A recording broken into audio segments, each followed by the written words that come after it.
అందరికీ నమస్తనుల్లా welcome to our channel. This is Rekha. నిరుద్యోగులను ఎరగా వాడుకొని అందలమెక్కిన సర్కారు ఇయ్యల్లా నిరుద్యోగులకు తెడ్డు చూపెట్టింది, నిరుద్యోగులకు చిప్ప చేతికిచ్చిందనే చెప్పుకోవాలి. అసెంబ్లీ బడ్జెట్ సమావేశాలల్లా ఏమన్నారు? అధికారంలోకి రాకముందు కేసీఆర్ ప్రభుత్వం నోటిఫికేషన్ లేదు, కేసీఆర్ ప్రభుత్వం ఉద్యోగాలు ఇవ్వలేదు, కేసీఆర్ ప్రభుత్వం ఒక్క ఉద్యోగం కల్పించిన పాపాన పోలేదు, నిరుద్యోగుల పొట్టగొట్టిండ్రు, ప్రభుత్వ ఉద్యోగులను మోసం చేసిండ్రని ఇయ్యలడికి అసెంబ్లీ సమావేశాలల్లో మాట్లాడుతూ ఉన్నారు. పోయిన ప్రభుత్వం ఇచ్చిన నోటిఫికేషన్లను నియామక పత్రాలు అందజేసి మందికి పుట్టిన పిల్లలను మీరు మా పిల్లలని ముద్దాడతారండి అని చేసినట్టు చెప్పినట్టు చేసిండ్రు. 33,000 ఉద్యోగాలు మేమే ఇచ్చినామని చెప్పేసి ఇయ్యల్లా నిండు అసెంబ్లీ వేదికగా డబ్బాలు కొట్టుకుంటా ఉన్నారు, గప్పాలు కొట్టుకుంటా ఉన్నారు. బట్టి విక్రమార్క ప్రవేశపెట్టిన బడ్జెట్ ముచ్చట్లల్లో ఈ అంశాన్ని మనం చూసినాము. నిరుద్యోగులకు 2 లక్షల ఉద్యోగాలు సంవత్సరం లోపు నోటిఫికేషన్లతోని భర్తీ చేస్తామన్నారు. 2 లక్షల ఉద్యోగాల ఊసు లేదు కానీ పోయిన ప్రభుత్వం ఇచ్చిన నోటిఫికేషన్లను కూడా నియామక పత్రాలు ఇచ్చి మేమే ఇచ్చినము ఉద్యోగాలని చెప్పుకునే గొప్ప సర్కారు, మా గొప్ప సర్కారు ఇది మనం చూస్తా ఉన్నాం.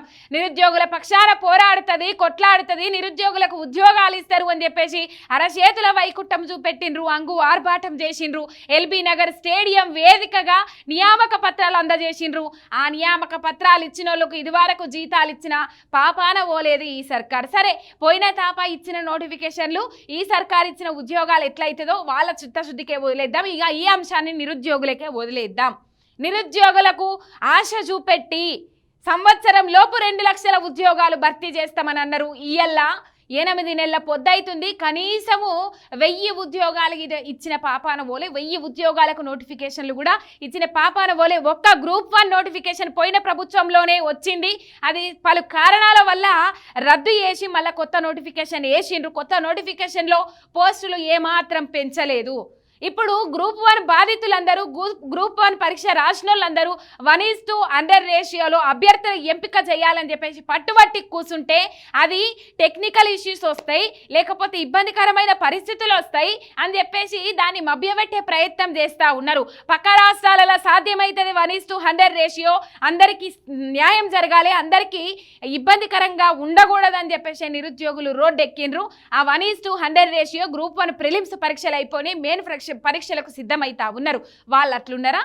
ఆ నిరుద్యోగులకు సంబంధించి అట్లా గ్రూప్ 2 పోస్టులు పెంచాలి, గ్రూప్ 3 పోస్టులు పెంచాలి, గ్రూప్ 2 పోస్టులేమో 2000కు, గ్రూప్ 3 పోస్టులేమో 3000కు పెంచి నోటిఫికేషన్ జారీ చేయాలంటే ఈ ప్రభుత్వం మీద దున్నపోతు మీద వాన పడ్డట్టే ఉన్నది. డిఎస్సి పరీక్షలు వాయిదా వేయండ్రి అంటే వాయిదా వేయకుండానే డిఎస్సి పరీక్షలు నిర్వహించిండ్రు. ఇక ఈ అన్నిటినీ రంగరెచ్చుకొని నిరుద్యోగులందరూ రోడ్డెక్కిండ్రు. రోడ్డెక్కినప్పుడు టీఎస్పీఎస్సీ ముట్టడి చేసినప్పుడు తొందరలో జాబ్ క్యాలెండర్ అన్నారు. అశోక్ నగర్లో పెద్ద ఎత్తున ధర్నా చేపట్టినప్పుడు బడ్జెట్ సమావేశాలల్లా, ఈ అసెంబ్లీ సమావేశాలల్లో జాబ్ క్యాలెండర్ ప్రస్తావన తీసుకొస్తాం, జాబ్ క్యాలెండర్ అసెంబ్లీ వేదికగా ప్రకటిస్తామని చెప్పేసి ఊదరగొట్టిండ్రు, బాకాలు ఊదినిండ్రు ఈ గౌరవ సర్కారోళ్ళు. మరి అంతగానో గౌరవించబుద్ధి అవుతుంది. ఎందుకంటే నిరుద్యోగులకు మొండి చేయి చూపెట్టిన విధానాన్ని బట్టి ఈ నిరుద్యోగులకు శుభాకాంక్షలు తెలియజేస్తున్నా. ఎందుకంటే ఆ సర్కార్ని కాంగ్రెస్ విధానం ఎరుకున్నప్పటికీ కూడా నెత్తి మీద ఎత్తుకొని ఇలా అందలం ఎక్కించారు. కాబట్టి ఈ సందర్భంగా అసెంబ్లీ సమావేశాల సందర్భంగా జాబ్ క్యాలెండర్ ప్రస్తావన తేనందుకు నిరుద్యోగులందరికీ శుభాకాంక్షలు చెప్తాన్నా. ఎందుకంటే బాగా నమ్మి ఇలా మోసపోయినరోళ్ళ ఇలా బడ్జెట్ సమావేశాలల్లా టీఎస్పీఎస్సీ ముట్టడప్పుడు అట్లా చెప్పిండ్రు, అశోక్ నగర్ ధర్నాలు అట్లా చెప్పిండ్రు, చిక్కడపల్లి లైబ్రరీలా నిరుద్యోగులు ధర్నాలు చేస్తే మేము ధర్నాలు చేసుకోవడానికి అవకాశం ఇస్తాం, రాస్తారోకాలు చేసుకోవడానికి అవకాశం ఇస్తాం, కంచెలు బద్దలు కొట్టినం, ఇది ప్రజాస్వామ్యయుతంగా పోయే పాలన అని చెప్పేసి పోలీసు రాజ్యం తీసుకొచ్చి ఎక్కడికక్కడ నిర్బంధం విధించి విద్యార్థులను, నిరుద్యోగులను అరెస్టులు చేసి ఇవాళ ఒక ముచ్చట చూసినాం. అరెస్టు చేసిండ్రు, నిర్బంధించిండ్రు. జ్వరంతో బాధపడుతున్నా కూడా 6 గంటల పాటు నిర్బంధించి ఇబ్బందికరమైన పరిస్థితులకు గురి చేసిండ్రు. ఇది పోలీసు రాజ్యమా, ప్రజాస్వామ్య వ్యవస్థనా అనేది మాత్రం అర్థమైతలేదు. ఎక్కడికక్కడ విద్యార్థులను ఏమంటారు, కొంతమంది మేధావులు బయటకు వచ్చి ధర్నాలు చేసుకొని ఇస్తాం, అరెస్టులు చెయ్యం అని చెప్పేసి మాట్లాడిండ్రు. ఇలా ఎక్కడ పడితే అక్కడ అరెస్టులు, పోలీసుల అరెస్టులు.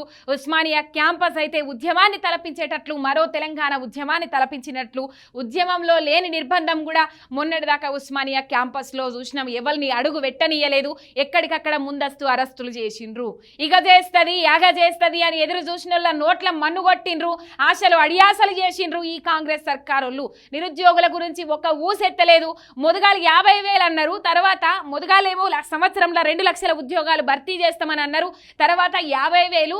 ఇక ఇప్పటికొచ్చింది ఖాళీ అయ్యేలోపు భర్తీ చేస్తాము, ఖాళీ అయినా కొద్ది భర్తీ చేస్తాము. ఇయ్యాల అసెంబ్లీలో మాట్లాడిన ముచ్చట ఏంటంటే త్వరలో జాబ్ క్యాలెండర్ ప్రకటిస్తాము. అయిపోయిందా? వాళ్ళు మాట మీద నిలబడతారట. వాళ్ళు కాంగ్రెస్ మాట ఇచ్చిందంటే వాళ్ళు మాట మీద నిలబడతారట. మరి అసెంబ్లీ సమావేశాలలో జాబ్ క్యాలెండర్ ప్రకటిస్తాము, 2 లక్షల ఉద్యోగాలతో జాబ్ క్యాలెండర్ ప్రకటిస్తామన్నోళ్ళు ఇలా జాబ్ క్యాలెండర్ గురించి కానీ నిరుద్యోగుల గురించి కానీ మాట్లాడలేరు. పోయిన ప్రభుత్వం నోటిఫికేషన్లు వేసిన దాన్ని ఇలా నియామక పత్రాలు అందించినము, ఉద్యోగాలు ఇచ్చినామని చెప్పేసి మాట్లాడుతూ ఉన్నారు. నోటిఫికేషన్స్కు నియామక పత్రాలకు తేడా తినవాళ్ళు ఇలా అసెంబ్లీలో ఉన్నారు. ఆల్రెడీ కేసీఆర్ ఎద్దేవా చేసిర్రు, ఒక పాఠం చదివినట్టు ఒక స్టోరీ చెప్పినట్టు ఉన్నది. అలా గ్యాస్ తప్ప ఏమీ లేదు. అటు పోతే పరిశ్రమలకు సంబంధించి కొన్ని శాఖలకు సంబంధించి పాలసీలు, వ్యవసాయ రంగానికి సంబంధించి ఐటీ రంగానికి సంబంధించి కొన్ని పాలసీలు ఉంటాయి. వృత్తిరీత్యా అందరికీ దోకా చేసిండ్రు, మత్స్యకారులకు అన్యాయం చేసినని మాట్లాడిండ్రు కేసీఆర్. మొత్తం మీద ఇదొల్లా నిరుద్యోగులకు చిప్ప చేతికే ఇచ్చిండ్రు. ఇంకా పోయిన ప్రభుత్వం అన్నా ఎక్కడ దేశంలో ఏ రాష్ట్ర ప్రభుత్వం ఈయనన్ని ఉద్యోగాలు భర్తీ చేసింది? అది వాళ్ళ అధికారంలోకి వెళ్ళి దిగిపోయినాక ఆ ముచ్చట బయటకు వచ్చింది. 20 నుంచి 30 లక్షల ఉద్యోగాలు వేరే వేరే ప్రైవేట్ సెక్టార్లలో, ప్రైవేట్ రంగాలలో కల్పించిండ్రు. మొత్తం మీద 1,62,000 పైసలకు ఉద్యోగాలు ఇచ్చింది పోయిన ప్రభుత్వం. ఈ ప్రభుత్వము సంవత్సరంలోపై 2 లక్షల ఉద్యోగాలని అన్నారు. మరి ఏ రంగాలలో భర్తీ చేస్తారో కూడా చెప్పలేదు. మాట్లాడిన మేధావులందరూ ఇలా నోర్ల మూతపడ్డాయి, ఎక్కడి వేయరు తెలియదు. మొత్తం మీద జాబ్ క్యాలెండర్ పేరుతోని నిరుద్యోగులకు దోకా చేసిండ్రు. నిరుద్యోగ వృత్తికి మొదటి అసెంబ్లీ సమావేశాలలోనే స్వస్తి చెప్పిండ్రు, నాలుక మడత పెట్టిండ్రు. ఇలా జాబ్ క్యాలెండర్ విషయంలో కూడా అదే ముచ్చట కొనసాగింది.